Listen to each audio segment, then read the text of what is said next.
These are curved ultrasonic inserts. As you can see, the shank has a curvature. One curves to the right, therefore this is the right insert versus the left. You can see the left insert has a curvature to the left. It's important to understand the shanks of your instruments, and these are also called area-specific inserts because they go to specific areas of the mouth. So it's helpful to hold them in your hands with the tip facing down towards the floor.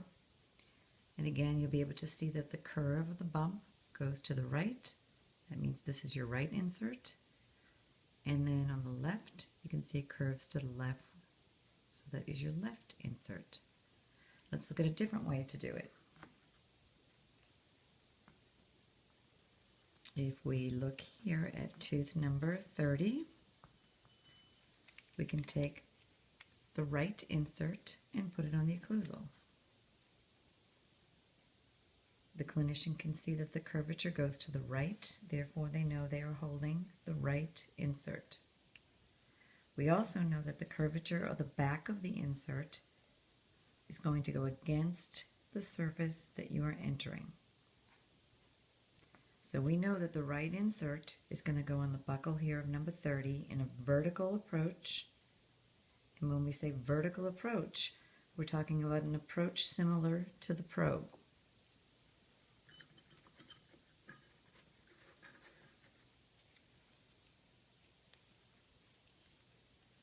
So it is a vertical or a probe-like approach.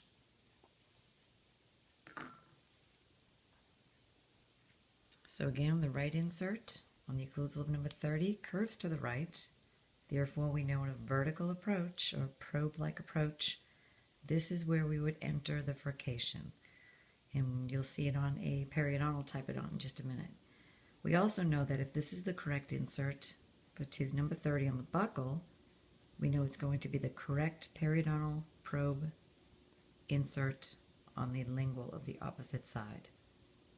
And that again is where you get the area specific. So if it's buccal here, we know it's going to be lingual on the opposite side. So the bump or the back is what enters into a periodontal pocket. So that's the right insert. Let's take a look at the left. Here again is the left insert. You can see that it curves to the left. If we place this one on the occlusal of number 30 again, we can see that it curves to the left. So the clinician knows they're in fact holding the left insert.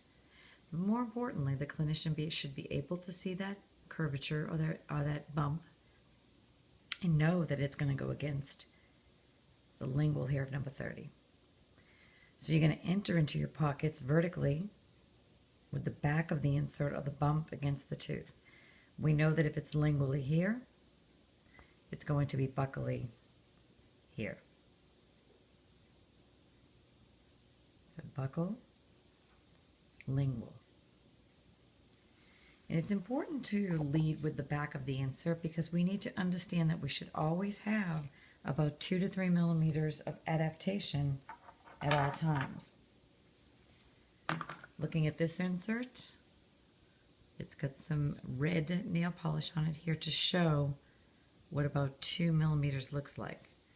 So that 2 millimeters should always be against the tooth. You don't want less than that because you're going to be too toe on. And if you have more than that, the actual tip can come off the tooth. And if you're subgingival, that's going to be a problem as far as hurting the sulcular wall.